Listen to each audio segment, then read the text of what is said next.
What up, Mike D checking in here. I guess the people at Pitchfork have been listening to the fans. So, what Pitchfork did was they put together a top, I think it was best 100 hip hop albums of all time, according to their readers. Now, I don't really know how they quantified this or whatnot, but this list has kind of been a little bit more legit than what we're used to from Pitchfork.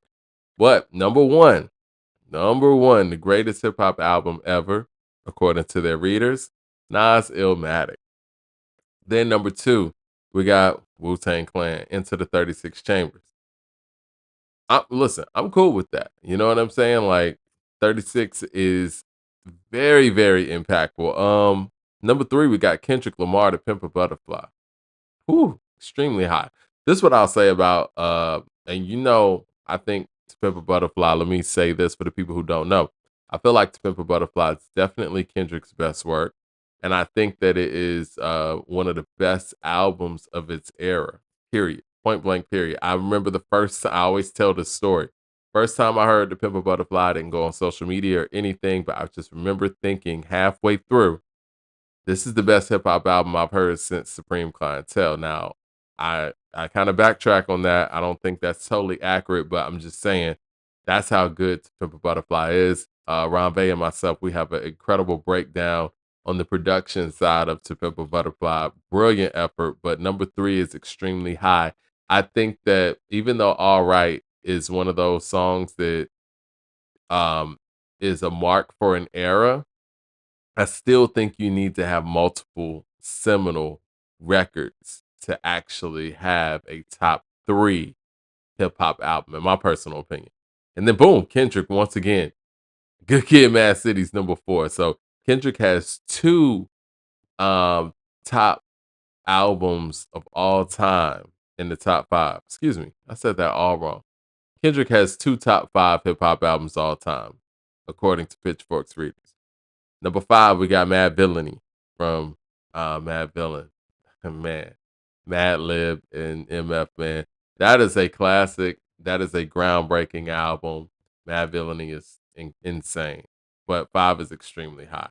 Um, Tribe Called Quest, The Low End Theory. Low End Theory is definitely a top 10 hip hop album. Um, Kanye West, My Beautiful Dark Twisted Fantasy at 7. Understandable. Outkast Akumenai at 8. I think it's Outkast's best effort. I think it's a top 10 hip hop album. Biggie, Ready to Die. I mean, I can't argue with that. Public Enemy, Takes a Nation of Millions to Hold Us Back at number 10. That would be my top three. One or two, possibly. But yeah, definitely top three. But the fact that it's here, it's a big win. Jizza Liquid Swords, number 11. I'm not mad at that placement either. 3 Feet High and Rising from De La Soul, 12.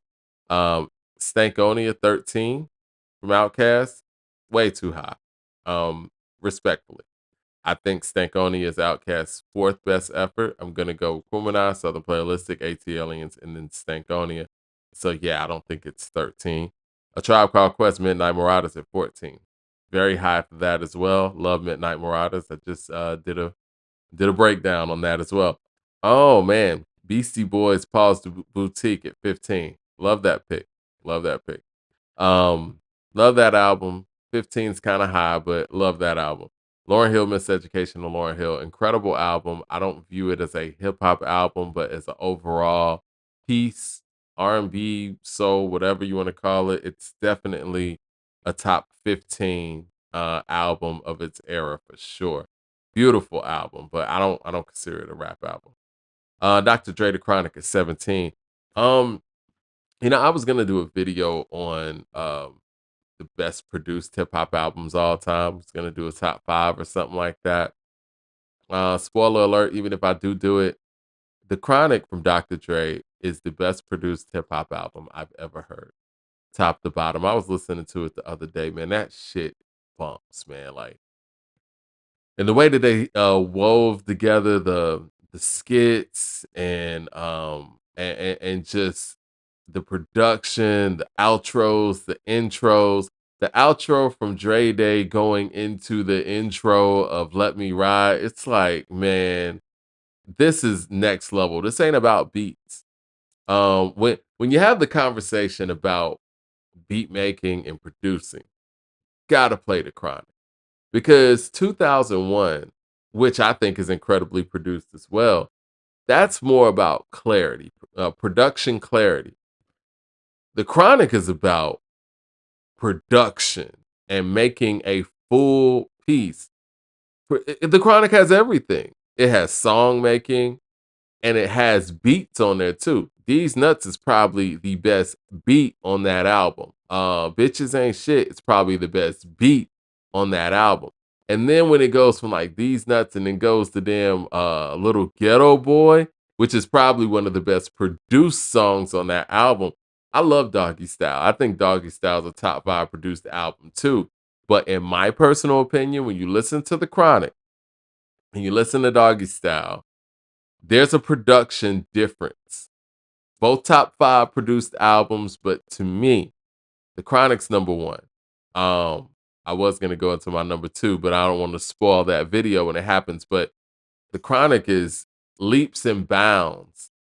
I mean, it's no question in my mind. It's the best produced hip hop album I've ever heard. And if you don't believe that, go listen to it. It's incredible. All right, number 18, Kanye West, Yeezus. Hmm. That's an interesting pick. See, a pick like that doesn't make me feel like it was the readers. That makes me feel like the staff did that because I know people who love Yeezus, but it's a small segment. It's an unpopular thing. It's not like people, the masses or quote unquote readers are more than likely going to put Graduation over Yeezus. You know what I'm saying? But that makes me feel like this. I don't know. Number 19, Jay-Z, The Blueprint. Okay.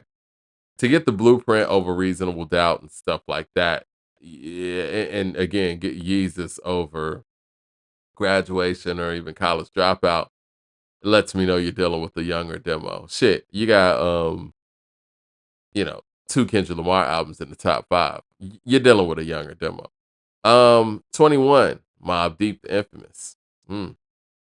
22. Raekwon Only Built for Cuban Links. I'm gonna say this, and I was actually gonna do a short about this. I listened to Only Built for Cuban Links the other day, riding around, man. That is a top 5 hip hop album all time. That shit is insane. When you listen to damn Glaciers of Ice and the production on that and the intensity from these MCs, like everyone's on point on Only Built for Cuban Links. Like, to me, I mean, I already said it's the top 5 hip hop album all time. They got Wu-Tang's Into the 36 at number 2. I wouldn't be mad if this one was at number 2. To me, it is the best Wu-Tang album ever. That's including, Wu-Tang Forever and Into the 36. Only Built for Cuban Links, it has it all. It's insane. It has like, I won't say groundbreaking, but yes, it has those seminal beats, seminal songs. Ice Cream is a fucking classic. It's a hit record.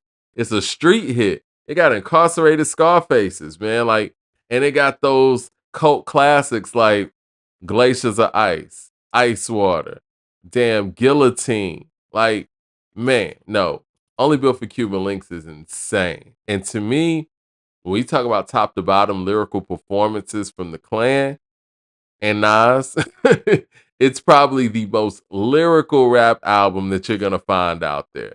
Liquid Swords is up there too when it comes to that, but everybody brought their super A game. So yeah, Raekwon's Only Built for Cuban Links 22, Kendrick Lamar Damn at 23.